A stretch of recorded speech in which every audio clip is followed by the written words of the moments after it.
और हम लोग जामिया की लड़कियों से, जामिया के स्टूडेंट से बहुत हिम्मत प्राप्त करते हैं। कैसे उस दौर में जब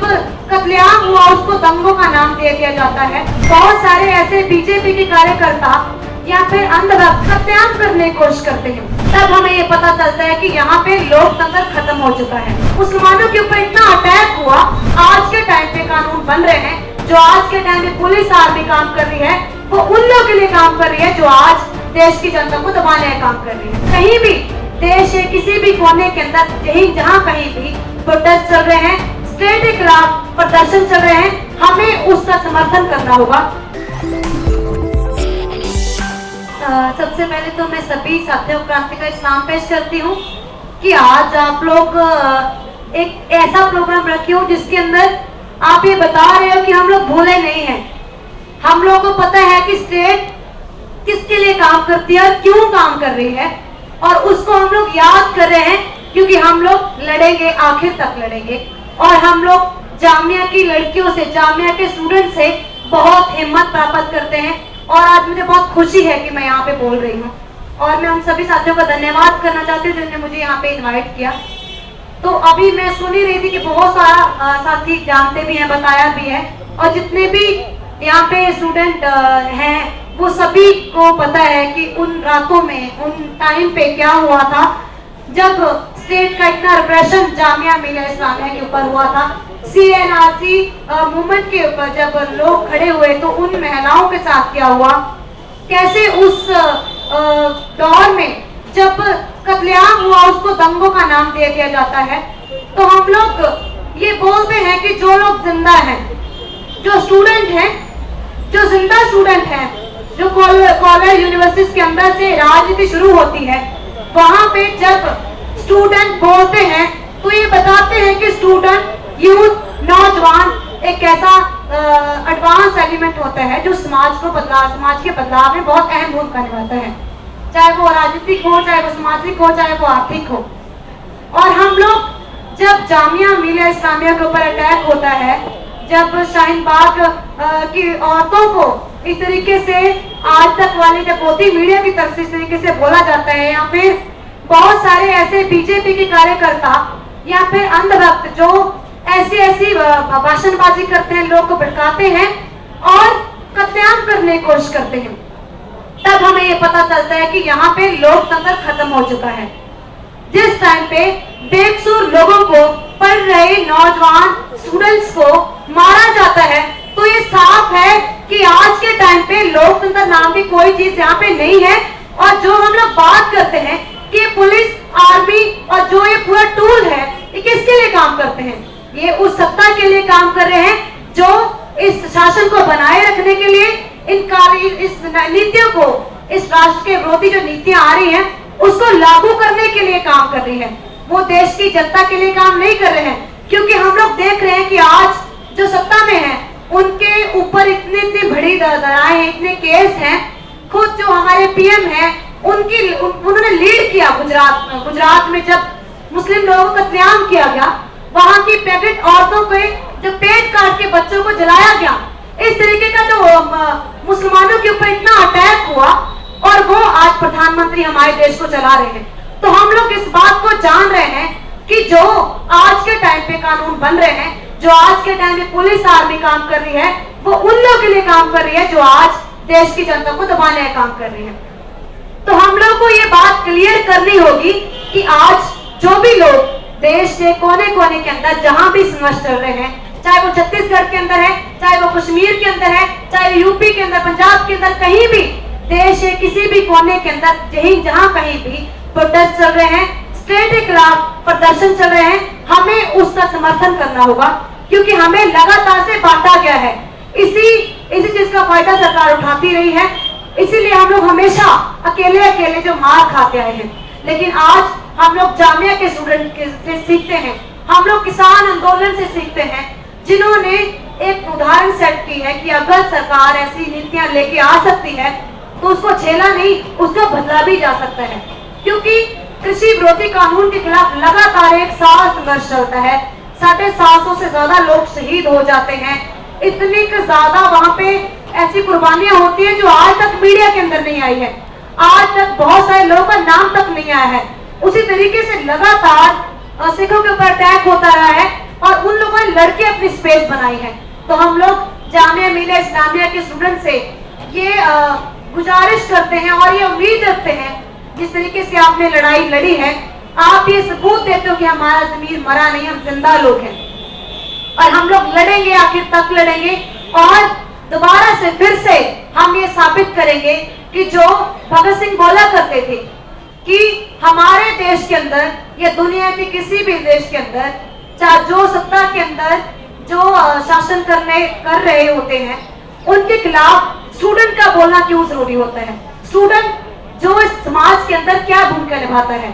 वो बार बार ये बोलते हैं कि जो यूथ है, जो बुद्धिजीवी वर्ग है, उनको सिर्फ कॉलेज के अंदर बैठ के सिर्फ ऑनलाइन प्रोग्राम के जरिए या फिर कुछ प्रोग्राम के जरिए सिर्फ मंच पे भाषण नहीं देना चाहिए। आपकी डिबेट जो है, आपकी विचार चर्चा जो है, आपकी विचार चर्चा खेतों के अंदर जानी चाहिए, आपकी विचार चर्चा कारखानों के अंदर जानी चाहिए, आपकी विचार चर्चा उस चूल्हे तक जानी चाहिए जहां उस महिला को सिर्फ चूल्हे तक सीमित रखा गया है। जब तक आपकी डिबेट, आपकी विचार चर्चा, आपका विचार उन तक नहीं जाएगा और वो ये नहीं सोचेंगे कि ये सत्ता के अंदर बैठे जो कुछ लोग हैं वो इतने ताकतवर नहीं है। सबसे ज्यादा ताकतवर मजदूर वर्ग है, सबसे ज्यादा ताकतवर वो महिलाएं हैं जो लगातार इस देश को चला रही हैं और वो लोग हैं जो उत्पादन करके लगातार इस देश को चला रहे हैं। फॉरेन की कंट्रियों के अंदर भी हमारे देश के मजदूर जो उत्पादन करके भेज रहे हैं। तो जब तक एक मजदूर को, एक महिला को, एक आदिवासी को, एक मुस्लिम को ये एहसास नहीं होगा अंदर से कि जो आंदोलन चल रहे हैं, जब तक मैं उस आंदोलन के अंदर नहीं जाता, ये आंदोलन सफल नहीं होगा, तब तक मुझे लगता है कि हम सही तरीके से काम नहीं कर पा रहे हैं। हमें दोबारा सोचना चाहिए और कभी भी डरना नहीं चाहिए। मुझे लगता है कि कहीं ना कहीं बहुत सारे ऐसी चीजें हैं जो हम लोग डर रहे हैं, क्योंकि छत्तीसगढ़ के जो अंदर जो लोग अपनी जमीन की लड़ाई लड़ रहे हैं, जंगल जमीन की, उनको माओइस्ट नक्सलवादी का टैग लगा के उनकी सीधी गोलियां मार दी जाती हैं, उनकी महिलाओं से रेप किया जाता है, उनके प्राइवेट पार्ट के अंदर रॉड घुसा दी जाती है, पत्थर भर दिए जाते हैं। हम लोग डरते हैं कि हम लोग उनकी सपोर्ट करेंगे तो हमें माओवादी बोल दिया जाएगा। जिस टाइम पे किसान आंदोलन होता है, जिस टाइम पे टिकरी बॉर्डर पे, सिंगू बॉर्डर पे, गाजीपुर बॉर्डर पे किसान आंदोलन होता है, उनको सीधा सीधा खालिस्तानी बोला जाता है, आतंकवादी बोला जाता है। शाहीन बाग के अंदर आंदोलन करे लोगों को आतंकवादी बोला जाता है। कश्मीर के अंदर जो अपनी लड़ाई लड़े 370 हटाने के बाद जो कश्मीरी लोग अपनी लड़ाई, उनको आतंकवादी बोला जाता है। तो कितने टैग दिए जा रहे हैं। हम लोग को लड़ना होगा, उन सभी साथियों के साथ करना होगा जिनको टैग दिए जा रहे हैं, क्योंकि यही उनका फायदा होता है, यही वो अपना ये देखते हैं कि ये लोग तो बट गए हैं। हम लोग कभी ना डरे। आज हम लोग, ये मैं अपने तरीके से, अपने तरफ से बोल रही हूँ कि देश के जिस कोने के अंदर भी संघर्ष चल रहा है स्टेट के खिलाफ, हम उनके साथ खड़े हैं और तब तक खड़े रहेंगे जब तक इस समाज के अंदर बराबरी नहीं आती, जब तक एक इंसान के द्वारा दूसरे इंसान की लूट खत्म नहीं होती और हम लोग इस सपने को, भगत सिंह के सपने को, हम लोग उन शहीदों के सपनों को जारी रखेंगे। और जामिया मिलिया इस्लामिया से हम लोग एक हिम्मत लेते हैं कि स्टूडेंट इस तरीके के भी होते हैं कि जब इस देश के अंदर ऐसे कानून लेके आए जाते हैं जो किसी से पूछा नहीं जाता है। हम मानते हैं कि संविधान के अंदर ये लिख दिया होगा कि आप, जो सरकार है वो बहुमत से अपना जो नया कानून लेके आ सकती है, लेकिन ये कभी नहीं होता है कि आप जनता से नहीं पूछोगे, आप कानून लेके भी आओगे और आप थोपोगे भी पुलिस और आर्मी के जरिए। तो इसीलिए हम लोग एक उदाहरण देखे हैं जामिया मिलिया इस्लामिया के स्टूडेंट से कि जब भी कोई कानून आता है तो सबसे पहले स्टूडेंट का काम बनता है, सबसे पहले यूथ का काम बनता है कि वो आवाज उठाएं और जन जन तक पहुंचाएं, उन लोगों तक पहुंचाएं जिनको पढ़ना नहीं आता है, उन लोगों तक पहुंचाएं जिनको यही नहीं पता है कि जो उत्पादन कर रहे हैं वो किसके फायदे के लिए कर रहे हैं। तो मैं भी सीख ही रही हूँ। हो सकता है कि हम लोग बहुत सारी गलतियां करते हैं, तो हम लोग, मैं बहुत बार माफी भी मांगते, तो बहुत सारे साथी बोलते हैं कि आप माफी नहीं मांगनी चाहिए। तो मुझे लगता है कि मैं अभी सीख रही हूँ और मुझे यहाँ पे आके बहुत कुछ अच्छा लगा कि किस तरीके से अलग अलग स्थिति के लोग यहाँ मौजूद है, उन्होंने बहुत स्ट्रगल की है और बहुत सारे लोग ऐसे भी मौजूद हैं जिनकी पूरी जिंदगी लोगों के लिए बीत गई है। तो आज जो हमारे साथी बैठे हैं जिन्होंने जेलें देखी हैं, और हम लोग उम्मीद करते हैं कि आज से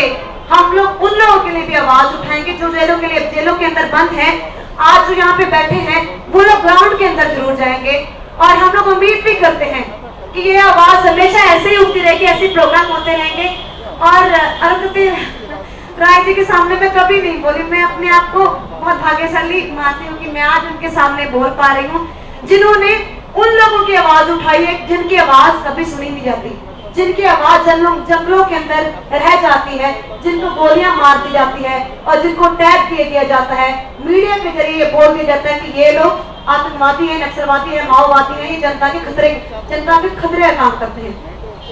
ऐसे ही पीएम मोदी जब बिरसा मुंडा का जन्मदिन आता है और बिरसा मुंडा का जन्मदिन मना रहे हैं, तो हम लोग सवाल करते हैं कि बिरसा मुंडा कौन थे, उनकी डिमांड क्या थी।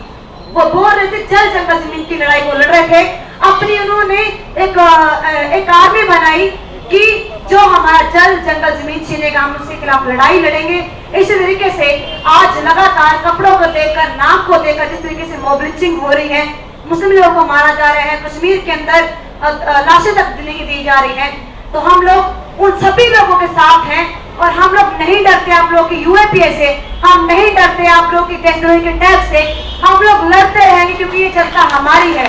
और तब तक लड़ेंगे जब तक हमारी जनता को ये एहसास नहीं हो जाता कि 3-4% लोग कुछ नहीं है। हम लोग जल्दी इसको उखाड़ फेंकेंगे और वो दिन दूर नहीं जब जनता का राज होगा और जन अदालत चलेगी। यही कहते हुए जय जनता जय संघर्ष, जीतने वाले लोगों की।